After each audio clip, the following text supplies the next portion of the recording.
अस्सलाम वालेकुम student. Week 15 में हम डायरेक्टेड एसाइक्लिक ग्राफ जो है वो डिस्कस कर रहे थे और जो फर्स्ट वीडियो थी उसका हमने इंट्रोडक्शन टाइप की चीज़ें बताई थी कि ड्रैग होता क्या है, ड्रैग को क्यों यूज़ किया जाता है। ठीक है, तो ड्रैग हमारे पास जो है वो डायरेक्टेड एसाइक्लिक ग्राफ था। उसमें हमने फिर कहा था कि ये जो ग्राफ होगा इसमें हर जो नोड होगा वो बेसिकली क्या होगा, लेबल नोड होगा, और जो जितने भी लीफ नोड होंगे वो बेसिकली कौन से होंगे, आइडेंटिफायर्स होंगे या फिर क्या होंगे, कांस्टेंट होंगे। ठीक है, तो ए साइक्लिक ग्राफ क्यों होता है ये भी आपको बताया कि इसमें साइकिल नहीं बनेगा बेसिकली। ठीक है, और अगर साइकिल या सर्कल नहीं बनता तो फिर वो क्या होगा, ए साइक्लिक होगा। ठीक है, तो इसको आप डिफरेंट एग्जांपल के थ्रू हम डिस्कस करते हैं। हमारे पास अब इसमें देखिए कि जो बेसिक ब्लॉक्स थे उसकी हम बात अगर करते हैं तो उसको हम ऑप्टिमाइज़ भी कर सकते हैं ना। तो ऑप्टिमाइजेशन ऑफ बेसिक ब्लॉक्स क्या होगा, डैग is a very useful data structure for implementing transformation on basic blocks। तो बेसिक ब्लॉक्स को जो है वो किस तरह जो है वो आप उसको इम्प्लीमेंट कर सकते हैं, इसको ऑप्टिमाइज़ किस तरह कर सकते हैं। ठीक है, उसके लिए डैग इसकी यूज़फुल होगा। A DAG is constructed for optimizing the basic block. ठीक है, तो ऑप्टिमाइज़ करने के लिए हमने जिस तरह कोड ऑप्टिमाइजेशन की बात की थी। A DAG is usually constructed using 3 address code. तो 3 एडेस कोड जो है वो लास्ट वीक में हमने डिस्कस किया था। तो 3 एडेस कोड को आप यूज़ करते हुए आप जो है वो डैग को इम्प्लीमेंट कर सकते हैं। Transformation such as deadlock elimination, यानी dead code elimination. Dead code का मतलब है कि ऐसा कोड जिसकी कभी ज़रूरत ही ना पेश आए ना, उसको हम कहते हैं डेड कोड। तो बाद का जो है वो स्टेटमेंट ऐसी होती हैं जिनको आप जो है वो लिख तो लेते हैं लेकिन उनका यूज़ जो है वो नेक्स्ट में नहीं होता। आजकल आपने देखा होगा कि जो कंपाइलर्स हैं वो आपको आइडेंटिफाई कर रहे होते हैं कि आपने ये वाला जो वेरिएबल जो है वो डिक्लेयर किया लेकिन इसका यूज़ कहीं नहीं किया ना। ठीक है, तो इसको कहते हैं dead code elimination. And common sub expression elimination are then apply. Common sub expression जो है वो इसको आइडेंटिफाई करने के लिए भी जो है वो डैग की ज़रूरत पेश आ सकती है। ठीक है, एप्लीकेशन जो अभी हमने डिस्कस भी की है, DAGs are use for the following purpose to determine the expression which have been computed more than once, यानी कि कॉमन सब एक्सप्रेशन की बात कर रहे हैं। ठीक है, next concept, to determine the names whose computation has been done outside the block but use inside the block. तो इसमें जो है वो कंप्यूटेशन अगर बाहर आपने किया और उसका यूज़ इनसाइड द ब्लॉक कर रहे हैं तो उसको भी आइडेंटिफाई करेंगे। To determine the statement of the block whose computed value can be made available outside the block. तो ब्लॉक के आउटसाइड पर अगर अवेलेबल करना है फिर भी हम उसको डिटरमाइन करने के लिए हम कर सकते हैं। To simplify the list of quadruples by not executing the assignment instruction x is equal to y unless they are necessary and eliminating the common sub expression। ठीक है, तो इसमें कॉमन सब एक्सप्रेशन को एलिमिनेट करने के लिए है और लास्ट में असाइनमेंट जो है वो उसको जो है वो हमने पहले 2 स्टेप में किया था तो उसको आप 1 स्टेप में भी कर सकते हैं। ठीक है, तो उसको जो है वो भी सिंप्लीफाई कर सकते हैं। ठीक है, अब इसके रूल्स भी हम देख लेते हैं।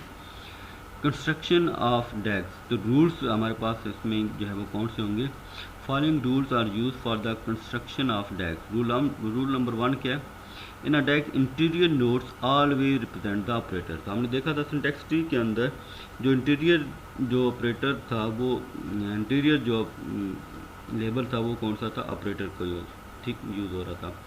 एक्सटीरियर नोड्स कौन से थे, लीफ नोड्स, यानी कि जो ऑपरेंट थे। Always represent the names identifiers are constant. तो इसमें जिस तरह सिंटैक्स ट्री में हमने बात की थी और जो ऑपरेंड होंगे वो हमारे पास चाहे वो उसके लीफ नोड बनेंगे। ठीक है, और उन ऑपरेंड्स पर कौन सा ऑपरेशन परफॉर्म होता है वो बेसिकली इंटीरियर नोड बनेंगे। ठीक है, रूल 2 की अगर हम बात करते हैं तो इसमें क्या हो रहा है, while constructing a DAG a check is made to find if there exist any node with the same value. अब इस पर चेक क्या लगेगा कि अगर आपने किसी नोड की पहले वैल्यू कंप्यूट कर चुके हैं तो दोबारा से उसको कंप्यूट करने की ज़रूरत नहीं होगी, तो उसी को यूज़ हम करेंगे जो पहले कंप्यूट हो चुके हैं। ठीक है, a new node is created only when there does not exist any node with the same value. तो नया नोड कब बनेगा, जब जो है वो ऐसा नोड जो पहले उसमें एग्जिस्ट नहीं कर रहा होगा। ठीक है, तो दोबारा अगर एग्जिस्ट कर होगा तो दोबारा बनाने की ज़रूरत नहीं होगी, हम उसको रीयूज़ करेंगे, ठीक है। This action help in detecting the common sub expression and avoiding the recomputation of the same, ठीक है। तो कॉमन सब एक्सप्रेशन भी इससे डिटेक्ट हो जाएंगे और दोबारा से कंपटीशन भी नहीं होगी, तो कोड ऑप्टिमाइज हो जाएगा, ठीक है। द थर्ड रूल कौन सा है? The assignment instruction of the form x is equal to y are not perform unless they are necessary. Third rule क्या होगा? असाइनमेंट वाला जो काम होगा वो हम अप्लाई नहीं करेंगे, अगर ज़रूरत पेश आएगी तो फिर हम करेंगे, अदरवाइज की ज़रूरत नहीं आएगी, ठीक है। तो वो हम किस तरह यूज़ करते हैं इन रूल्स को, वो भी फिर हम नेक्स्ट में देख लेंगे, ठीक है।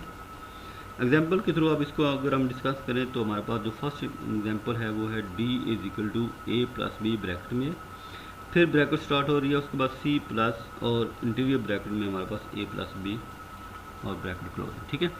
अब इसमें से आपने देखना है कि कौन सी ब्रैकेट सबसे पहले परफॉर्म होगी। तो अगर आप देखें तो हमारे पास ये जो a प्लस बी वाली ब्रैकेट है ये पहले सॉल्व होगी, उसके बाद फिर इसका c के साथ रिजल्ट आएगा। तो आप यहाँ पर देखें a प्लस बी, अब ये सिंटेक्स ट्री की अभी बात हो रही है, डैग की बात नहीं हो रही। अब इसमें देखें a प्लस बी आपने किया, उसके बाद आपने जो है वो इसको c के साथ ऐड किया, फिर दूसरी ब्रैकेट आपने a प्लस बी की और उसका रिजल्ट c यहाँ पर ऐड कर लिया, और ओवरऑल जो रिजल्ट है उसको आपने d के साथ असाइनमेंट किया। अब इसमें देखें तो सिंटेक्स ट्री में आपको नज़र आ रहा होगा कि यहाँ पर लेबल्स जो हैं वो रिपीट हो रहे हैं, ठीक है।